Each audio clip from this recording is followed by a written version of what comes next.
बड़ी जानकारी आपको दे दें, सीएम केजरीवाल को ईडी का 8वां समन दे दिया गया है। 4 मार्च को पूछताछ के लिए उन्हें बुलाया गया है। लगातार एक के बाद एक समन के मिलने के बावजूद केजरीवाल ईडी के सामने पेश नहीं हो रहे हैं। कभी उन्होंने कहा कि अवैध तरीके से ये समन मिला है, तो कभी उन्होंने कुछ और बहाना बनाया। लेकिन अब सीएम केजरीवाल को ईडी का 8वां समन दे दिया गया है। 4 मार्च को पूछताछ के लिए बुलाया गया है। देखना दिलचस्प होगा कि अरविंद केजरीवाल इस बार भी प्रेजेंट होते हैं या नहीं होते हैं, क्योंकि कोर्ट की तरफ से भी कहा गया है उन्हें प्रेजेंट होना पड़ेगा, लेकिन बावजूद इसके वो ईडी के सामने पेश नहीं हुए हैं। अब ऐसे में गिरफ्तारी की जो तलवार है वो भी ईडी की तरफ से लटक सकती है।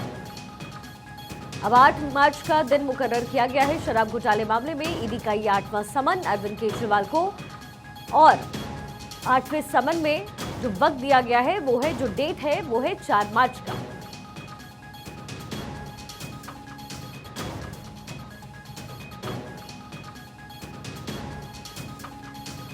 शराब घोटाले मामले में ईडी का समन है। अरविंद केजरीवाल से ईडी की टीम पूछताछ करना चाहती है, लेकिन एक के बाद एक 7 समन इससे पहले मिल चुके हैं अरविंद केजरीवाल को, लेकिन अरविंद केजरीवाल ईडी के सामने पेश नहीं हुए। ऐसे में ईडी की तरफ से अभी 8वां समन है जो अरविंद केजरीवाल को दिया गया है। 4 मार्च का दिन मुकर्रर है जिस दिन अरविंद केजरीवाल को ईडी ने पूछताछ के लिए बुलाया है, लेकिन अब तक तो समन मिलने पर अरविंद केजरीवाल नहीं गए।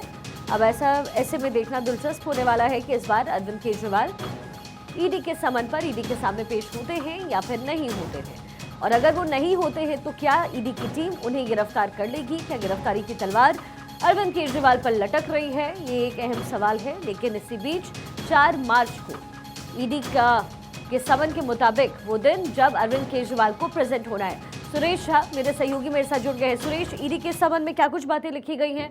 क्योंकि लगातार 7 समन मिल चुका है, उसके बावजूद अरविंद केजरीवाल सामने नहीं गए ईडी के, तो क्या अब गिरफ्तारी भी हो सकती है? देखिए, ईडी के आबकारी नीति के मामले में जिस तरह से जांच शुरू की थी, इसमें 2 लोग पहले से तिहाड़ जेल के अंदर बंद हैं। अब जो है ईडी इस पूरे मामले को लेकर दिल्ली के मुख्यमंत्री अरविंद केजरीवाल से पूछताछ करना चाहती है। उनको 7 समन भेजा गया, लेकिन 7 समन में वो पेश नहीं हुए। उनका कहना है कि समन जो है संवैधानिक नहीं है। वो अभी कोर्ट में मामला चल रहा है, कोर्ट में जो आदेश हो उसके बाद उसके निर्णय लेंगे। एक बार फिर से ईडी ने उनको 8वां समन भेजा है और उनको 4 मार्च को कहा पेश होने के लिए। हमारी ईडी सूत्रों से जो पता चला है कि अगर अब पेश नहीं होते 8वें समन के बाद भी, तो ईडी कहीं ना कहीं अब जो इनके खिलाफ जो है कोई सख्त कदम उठा सकती है, क्योंकि लगातार समन भेजे जाने के बावजूद भी केजरीवाल ईडी के सामने पेश नहीं हो रहे हैं। ईडी उनसे सवाल जवाब करना चाहती है आपकी नीति के मामले में, लेकिन वो ईडी के समन पे ही सवाल खड़े कर रहे हैं। उनका कहना है कि ईडी का समन जो है संवैधानिक कहीं से नहीं है। उनको जो समन जब ठीक ढंग से भेजा जाएगा तो वो पेश होंगे ईडी के सामने। अब किस तरह से ठीक ढंग से भेजा जाएगा वो तो वही जानती हूँ, लेकिन कहीं ना कहीं अब ईडी जो है 8वें समन के बाद भी अगर पेश नहीं होते हैं तो यकीनन उनके खिलाफ अब जो है सख्त ईडी कोई कार्रवाई करने के लिए कोई कदम उठा सकती है। सुरेश, क्योंकि कोर्ट की तरफ से भी ये बातें कही गई थी, कोर्ट ने भी कहा था अरविंद केजरीवाल को कि ईडी के सामने उन्हें उनके समक्ष आना पड़ेगा, लेकिन बावजूद इसके अरविंद केजरीवाल नहीं आ रहे हैं। तो क्या उम्मीद है कि अब 8वें समन पर ये प्रतिक्रिया होगी अरविंद केजरीवाल की और इस बार वो ईडी के सामने पेश होंगे? देखिए, मैं आपको बता दें कि जो आबकारी घोटाला जो है, इस पूरे घोटाले के अंदर जो है ईडी उनसे सवाल जवाब करना चाहती है कि बतौर मुख्यमंत्री उनकी क्या भूमिका थी, उनसे सवाल जवाब करना चाहती है। पहले वो कहते थे कि ईडी की जांच के लेके कहते थे, सीबीआई जांच की मांग करते थे, लेकिन अब जब खुद वो जांच उनके खिलाफ चल रही है तो उस जांच में खुद सहयोग नहीं कर रहे हैं।